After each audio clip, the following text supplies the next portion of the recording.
नमस्कार दोस्तों, कहानियों की श्रृंखला में आज सुनेंगे मालती जोशी जी की कहानी दंभ के घेरे।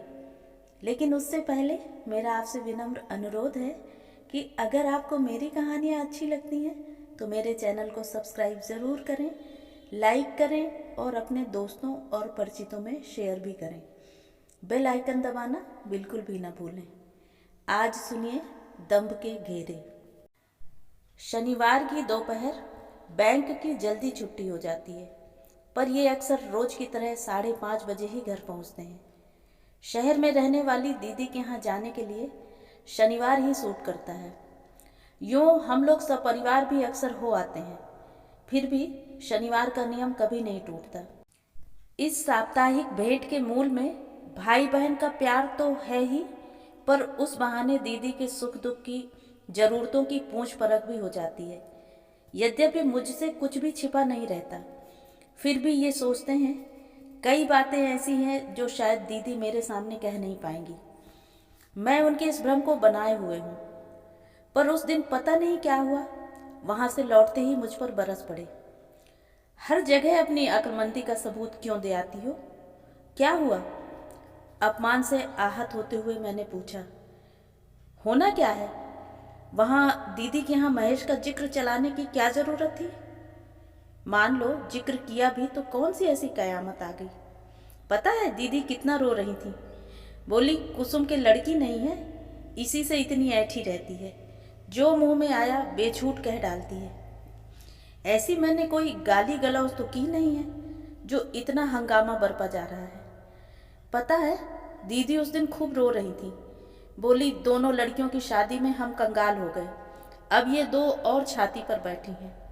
वो दोनों तो सीधी थी, जहाँ ब्याह दिया चली गईं, पर नीता तो डॉक्टर इंजीनियर से नीचे बात ही नहीं करती।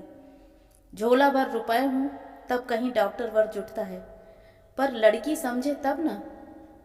हम तो इन्हें पढ़ा लिखा कर पछता रहे हैं। उन्होंने इतनी बात की तब मैंने बहस की चर्चा की थी। चर्चा करने से पहले कुछ तो सोचा होता। सोचना क्या है? ब्राह्मण का लड़का है, एमएस कर चुका है, अच्छी नौकरी है, कोई जिम्मेदारी नहीं, घर में बस एक माँ है। और वह माँ कभी तुम्हारे यहाँ खाना बनाया करती थी। तो क्या हुआ? मुसीबत किस पर नहीं आती? एक अनपढ़ बेसहारा औरत, और कर ही क्या सकती थी? कोई चोरी चकारी तो नहीं की उसने। मेहनत मजदूरी करके बच्चे को इस योग्य बनाया है। मैं तो लड़के को भी दाद दूंगी जो इन परिस्थितियों में पलकर डॉक्टर बना है। सच, मेरी अपनी कोई लड़की होती तो मैं खुशी से ब्याह देती, मैंने तमक कर कहा। बस बस, अब अपनी अक्लमंदी रहने दो। पता नहीं है, नीता एकदम आग हो रही थी। बोली मामी जी से कह देना मेरी चिंता ना करें। मिसरानी के लड़के से शादी करने की अपेक्षा मैं कुंवारी रह जाऊंगी, वह मुझे मंजूर है। कुंवारी रहो तो अपनी बला से, हमें क्या करना है, मैंने कहा और बात समाप्त कर दी। सच, दीदी पर गुस्सा आ रहा था। जब भी मिलती हैं लड़कियों का रोना लेकर बैठ जाती हैं। सीता गीता की शादी में सब स्वाहा कर बैठी हैं। दो फिर भी बाकी हैं। छोटे कुलदीपक अभी हाई स्कूल में हैं, पता नहीं वे कब कमा कर देंगे। लड़कियां तो तब तक बूढ़ी हो जाएंगी। छोटी रीता तो फिर भी अभी बीएससी कर रही है, पर नीता तो कब से एमए कर चुकी है। बीएड किए भी ये दूसरा साल चल रहा है, कहीं जुगाड़ ही नहीं बैठ रहा। सरकारी नौकरी अव्वल तो मिलती नहीं, मिलती भी है तो दूर दराज गांव देहात में जाना पड़ता है। इसीलिए एक प्राइवेट स्कूल में पढ़ा रही है। 250 पर दस्तखत करवाते हैं और 150 पकड़ाते हैं। महेश की बात चलाकर अपनी समझ से मैंने तो कोई बेवकूफ़ी नहीं की।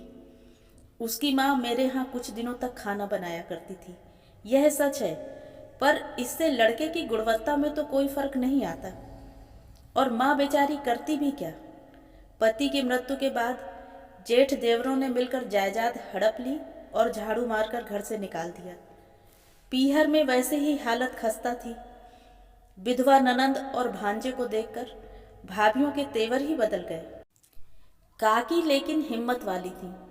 किसी दूर के रिश्तेदार का सहारा लेकर शहर आई तो फिर पलटकर गांव की ओर नहीं देखा। मेरे लिए तो वह जैसे भगवान बनकर ही आई थी। विनय के समय बीमारियों ने मुझे ऐसा जकड़ा कि 6 महीने में खाट से उठ नहीं पाई। नन्हे अजय अभय अनाथ से यहाँ वहाँ घूमते रहते। दीदी आ जाती थी, कभी उनकी लड़कियां रह जाती, पर आखिर कोई कितने दिन अपनी गृहस्थी अपनी पढ़ाई छोड़ मेरे पास रह जाता। काकी मेरे भाग्य से ही उन दिनों शहर आई थी। उनके वे रिश्तेदार हमारे ही मोहल्ले में रहते थे। अपना एक कमरा उन्होंने माँ बेटे के लिए खाली कर दिया था। आजीविका उन्हें अपनी तलाशनी थी। काम की तलाश में ही वह मेरे घर आई थी और फिर जैसे इस घर की होकर ही रह गईं। मुझ पर तो उनके असंख्य उपकार हैं। मेरे अजय अभय को उन्होंने ही पाला है। बीमारी में उन्होंने मेरी जैसी सेवा की वैसी बस माँ ही कर सकती है। विनय कुछ बड़ा हो गया तो मैंने फिर अपनी गृहस्थी संभाल ली। किसी परिचित से कह सुनकर इन्होंने काकी को नारी कल्याण में लगवा दिया था, पर हम लोगों के संबंध यथावत बने रहे। मुझे जब भी जरूरत हुई काकी हमेशा दौड़ी चली आई। महेश तो जैसे इस घर का ही बच्चा था। इसी घर में बैठकर उसने अपनी पढ़ाई की है।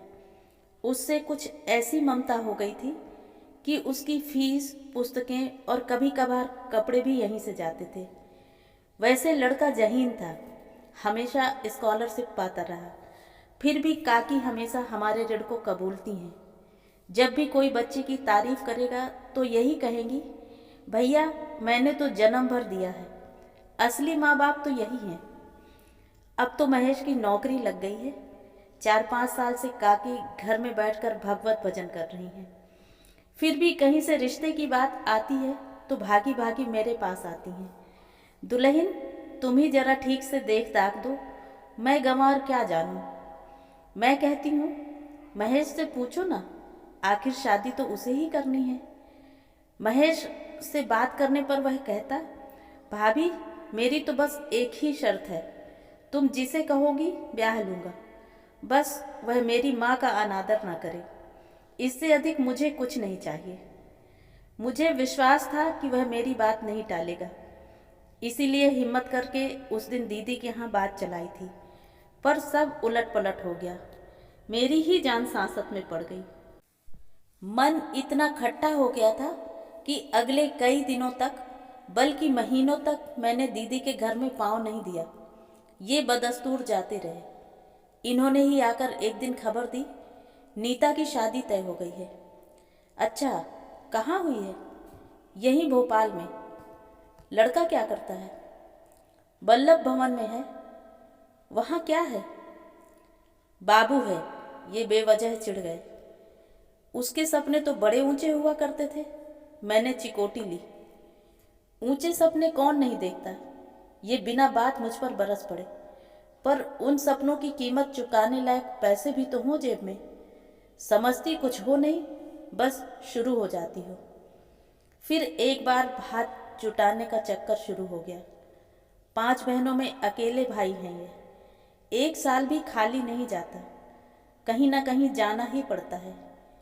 बड़ी हसरत से कोई प्लान बनाते हैं, पर उसकी स्याही सूखती भी नहीं और किसी बहन के यहाँ से निमंत्रण आ जाता है। सारे अरमान मन में ही रह जाते हैं। आय के सारे स्रोतों से खुरच खुरच कर पैसा जोड़ते हैं और सामान लेकर शादी में पहुँचते हैं, पर बहनों के मुंह हमेशा फूले ही रहते हैं। पता नहीं उनकी अपेक्षाएं कहाँ खत्म होती हैं। भाई की मोटी तनख्वाह तो सबको याद रहती है, पर उसकी जेब में लगे अनगिनत छेदों की बात शायद सब जानबूझकर भूल जाती हैं। उस माहौल में मैं अकारण अपराध बोध से भर उठती हूँ।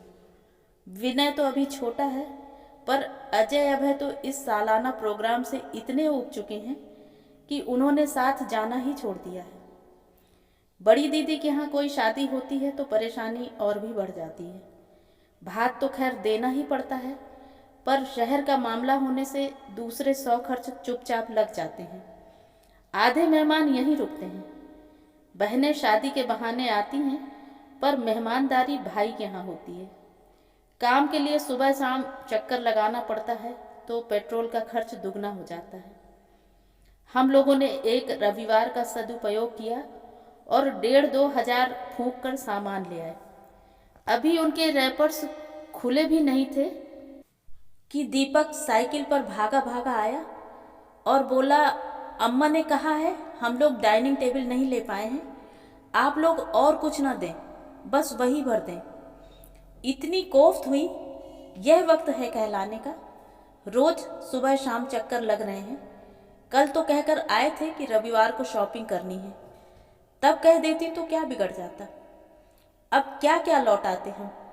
साड़ियाँ भले ही दुकानदार ले लेता, पर उसके बदले कुछ तो लेना ही पड़ता, और कटे हुए पीसेस कौन वापस लेगा। खैर, फिर भी डाइनिंग टेबल तो लेनी ही थी। दीदी ने खुद कहलवाया था, मना कैसे कर देते। इसके बाद भी बात नहीं बनी। दीदी की जिठानी रूठी रही कि उनके लिए साड़ी नहीं आई है। दीदी कहती रही कि हमारी वाली दे दो, पर यह नहीं कहा कि खुद हमने ही कपड़ों के लिए मना करवाया था। नीता को सनमाइका का डिज़ाइन पसंद नहीं आया था। दीपक ने पॉलिएस्टर शर्ट पीस की आशा की थी। टी शर्ट पाकर उसने इतना बुरा मुंह बनाया कि बस। सबके चेहरे पढ़कर मेरठ वाली दीदी बोली, अकेला बेचारा फिर भी जैसे तैसे कर तो देता है, माँ जाए का फर्ज तो निभाता है। यानी यह केवल फर्ज अदायगी हुई, जैसे तैसे करना हुआ। मेरा तो खून खौल उठा, और अब बड़ी भली बन रही हैं। पिछले वर्ष उत्तम की शादी में कैसा नाटक किया था। एक ही लड़का है उनका, तो हम क्या करें, हमें तो हर साल भुगतना है। इसी से तो ये रिश्तेदारियां अखरती हैं। कोई खुले मन से किसी के यहाँ जा नहीं सकता। मन एकदम बुझ सा गया था। मैं सौंपे गए काम बेमन से निपटा रही थी। नीता को बीच में बिठाकर औरतें ढोलक कूट रही थीं। वहीं पीछे बैठी कुछ जिज्ञासु महिलाएं खुसुर फुसुर कर रही थीं। लड़के की, उसके परिवार की ही चर्चा हो रही थी। सुना है बाप हेडमास्टर है, बड़ा भाई शायद तार ऑफिस में है, एक बहन अनब्याही बैठी है, कॉलेज में पढ़ाती है। लड़का क्या करता है? बाबू है। अरे अरे, क्या 15,000 में क्या डिप्टी कलेक्टर मिलेगा? तनख्वाह क्या है? 550 बता रही थी। पता नहीं मुझे एकदम क्या सूझा। इतनी देर तक चुपचाप बैठी मैं एकदम बोल पड़ी, 550 तो महज बम्बई में अपने फ्लैट का किराया दे रहा है। नीता ने तड़प कर मेरी ओर देखा, पर मैं खुश थी। मन एकदम हल्का हो गया था, जैसे पुराना हिसाब चुकता हो गया हो। शाम को मंडप रंगोली से सजा रही थी कि रीता धीरे से आकर मेरे पास बैठ गई। मामी जी, एक बात कहनी थी। उसका स्वर बुरी तरह कांप रहा था। मैं समझ गई, रात के लिए साड़ी की मांग होगी। शहर में रहने से यही तो होता है, चाहे कॉलेज की गैदरिंग हो या सहेली की शादी, सबको साड़ियाँ चाहिए, जैसे मामी जी ने दुकान खोल रखी हो।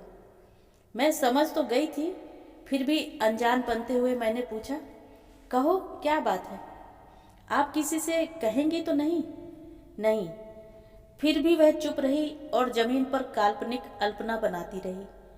जब मैंने टोका तो उसने अपना साहस बटोर कर कहा, मामी जी, मैं नीता दीदी की तरह गोरी तो नहीं हूँ, पर आपके महेश यदि मुझे पसंद कर सकें। लेकिन बेटे, मामी जी, मैं इस सवाल से तंग आ गई हूँ। 2 साल बाद पापा जी फिर मेरे लिए भटकना शुरू कर देंगे। लड़कों के भाव तो दिन पर दिन बढ़ते ही जा रहे हैं। मेरी शादी के बाद तो गुड्डू के लिए घर में कानी कौड़ी भी नहीं बचेगी। वह मेरा इकलौता भाई है मामी जी। मैं चाहती हूँ वह खूब पढ़े, इंजीनियर बने, उसे खूब बड़ा आदमी बनना है। मैं अपने हिस्से के सारे रुपए उसके नाम कर दूंगी। कांपते स्वर में बड़ी मुश्किल से वह अपनी बात कह पाई और बात खत्म करते ही भाग खड़ी हुई।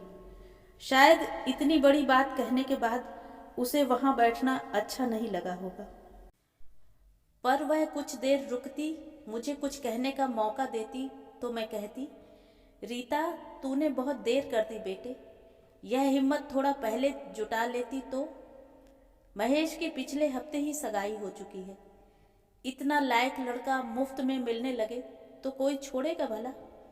सभी लड़कियां नीता जैसी बेवकूफ़ नहीं होती। तो यह थी कहानी। कहानी आपको कैसी लगी कमेंट करके ज़रूर बताएं।